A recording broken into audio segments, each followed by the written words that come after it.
is because we have suffering from mental slavery. Over 300 years ago, our parents sold our brothers and sisters into slavery. 300 years later, we are not different. We are still selling ourselves into slavery. There is no originality in this country. This is the root of the problem we have. Those days, the price for the slaves were trinkets, beads, gunpowder, gin, thank you very much, and so on.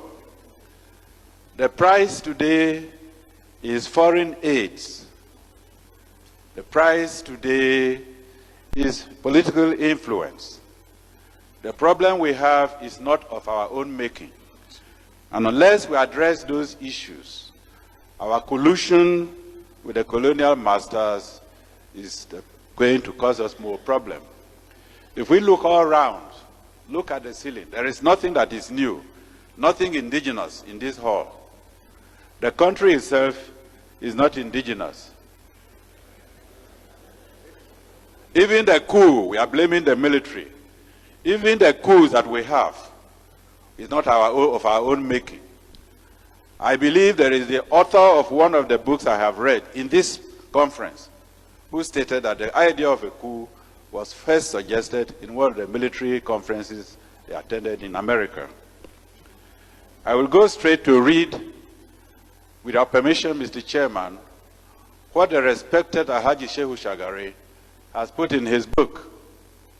And I ask every member here to get that book, because I know most members here have the book written by Clinton, but they have not bought the book written by Alhaji Shehu Shagari.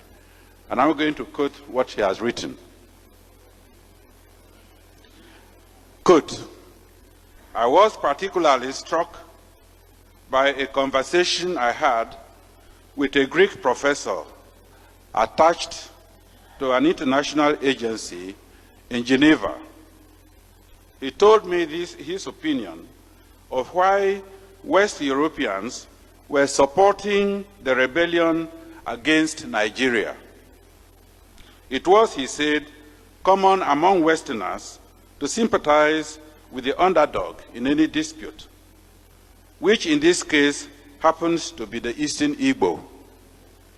But what was even more important to the West was that Nigeria was a potential rival power in Africa, a force which had to be checked before it becomes a threat to Western European interests on the continent. The Biafran challenge, accordingly, provided a suitable opportunity to trim Nigeria's growing wings. He said that according to certain estimates, Nigeria was sitting on a keg of oil, which, given a suitable condition, would make it so rich in just 10 years, that is by 1978, that Nigeria would not require any aid from Europe.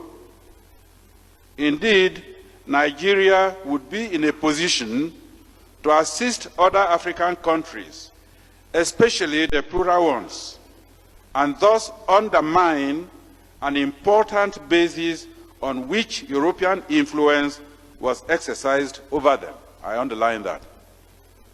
He did not therefore think that Europe would stand idly by and watch Nigeria become to Africa what the United Nations had become to Western Europe.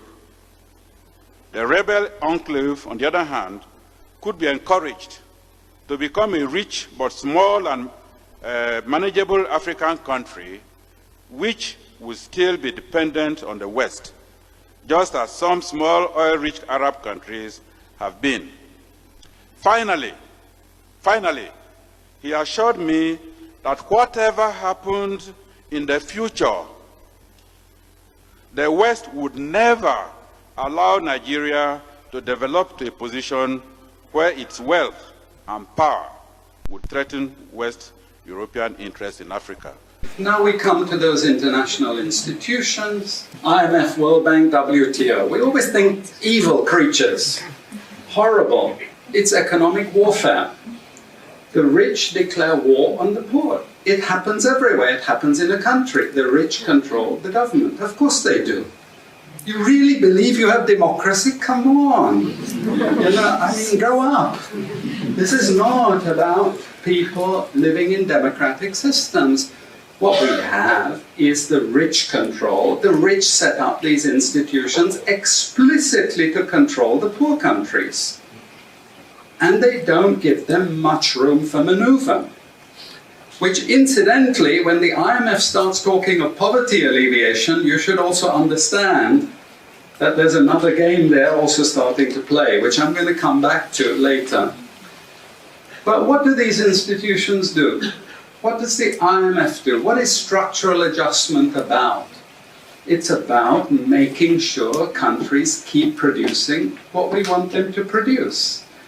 We make sure they have recurrent balance of payments problems. You notice these countries never get out of balance of payments problems. You notice that? Whereas countries that never took IMF support are always out of balance of payments problems. But the countries that are continuously getting advice and support by the IMF, they're always in balance of payments problems. Why? Because that's the way we keep our stranglehold on them. And that's what we have done. We have done, the IMF and the World Bank. And they've also done something very, very important. And that is they have destroyed the self-sufficiency of these countries. Colonization started it. Okay? One of the most important things is we destroy food self-sufficiency. Okay? And the World Bank continued it. They forced most countries to eliminate all food subsidies and food support. Okay? Because once you don't produce your own food, I increase my control over you. How do we know this? Well, very funny thing happened some years ago. Not so funny, actually. It involved starvation of a large number of people in Malawi. Okay? Many of you could remember this because it was really tragic. But the Malawian finance minister, who was under terrible threat at the time, suddenly broke ranks and he said, well, you know why we had this famine? Because one of the conditions of the loan given by the World Bank was we destroyed all our grain surplus stocks. Why? Because remember, we want you dependent. 1970s, the US Senate, the US Congress said, we will not allow Latin America to produce their own food.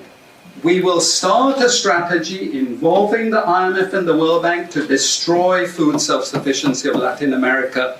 Then they will indeed be our true backyard. And that's exactly what they've done. Look at all the Latin American countries. Look at them. They used to be food self-sufficient, but they're no longer food self-sufficient. Now here comes the kicker. We have now in the WTO something called the Agreement on Agriculture. You know what that Agreement on Agriculture states? It says, if you don't have any subsidies, you're not allowed to put these subsidies on food. But if you have subsidies and income support for food production, you can keep them. Who has all the subsidies and income support? US, Europe. The largest budgets in the world for supporting their farmers are Europe and US. But the World Bank and IMF have destroyed all those subsidies. You see, all those subsidies have been destroyed. And now we're telling these countries, you don't have subsidy, tough luck, you know. You see, we're keeping them dependent. We're keeping them on a string. We have lots of examples in the WTO to really stop Africa industrializing. This is the crucial thing. We cannot allow them to produce manufacturers. It's not difficult. Trust me, it's not difficult. We need nationalist governments. We need them committed to industrialization, and it won't take them a decade to move out from where they are. This is the fundamental point. It's not difficult. But this next round of the WTO is designed to block that. It's to make sure, especially sub-Saharan African countries, do not escape. You see, we teach, in many cases, garbage. And it doesn't hurt anyone, a lot of this garbage. You know, it's just blah, blah, blah, blah, blah. And we don't know what we have learned, but anyway, we were there at the university and you got a certificate and you go away and you feel you've learned something. But sometimes we teach very destructive things. And no more important than when we're teaching people from developing countries. Okay, and one of those very damaging and destructive things is the doctrine of comparative advantage. It's a lie from beginning to end. It's utter crap. It has been decimated many times, but we keep it in every curriculum. Why? Because it tells sub-Saharan African countries that their destiny is to produce raw materials, you see. And if you produce raw materials, you get rich just like we are in the West. You see, this is the game we're playing. And just for you to be totally confused, we normally build models with it, mathematical models, so you really have no idea what we're talking about. But it seems all very scientific. Then we have the modern version of this is because it's all a failure, we know it's a failure, we now have a new generation of economists saying, it's only a failure because you're all corrupt in your countries. We call that new institutional economics. You've all probably learnt it all, but you didn't know why they invented it. It was invented to tell you the same thing. You should keep producing raw materials. Now, don't be as corrupt as you were before. Nobody ever told you that aid was designed to actually start the corruption process in the first place. Okay, and we need corruption to make sure you're doing all these things. But now we blame the victim. You're poor because it's your fault, basically.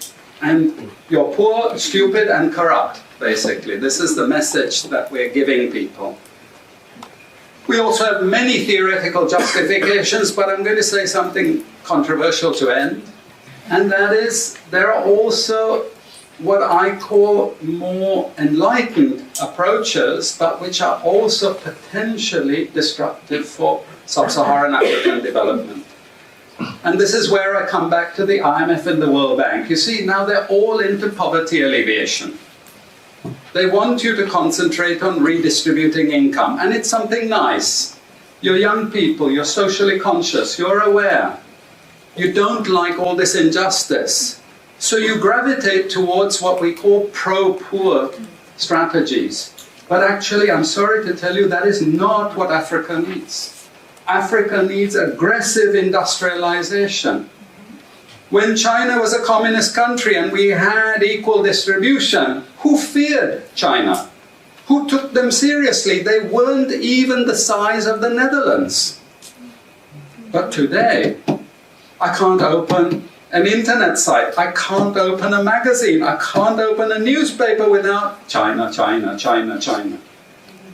And we know what has built China. It's not socialism or communism, it's capitalism, guys. It's manufacturing, it's production. This is what creates employment, this is what created jobs. I'm not pro-capitalist, but this is the reality, and unfortunately, we're now going to get caught with the good cop, bad cop. The good cop is now IMF saying, oh, you must concentrate on poverty reduction and income redistribution. As long as we can take you away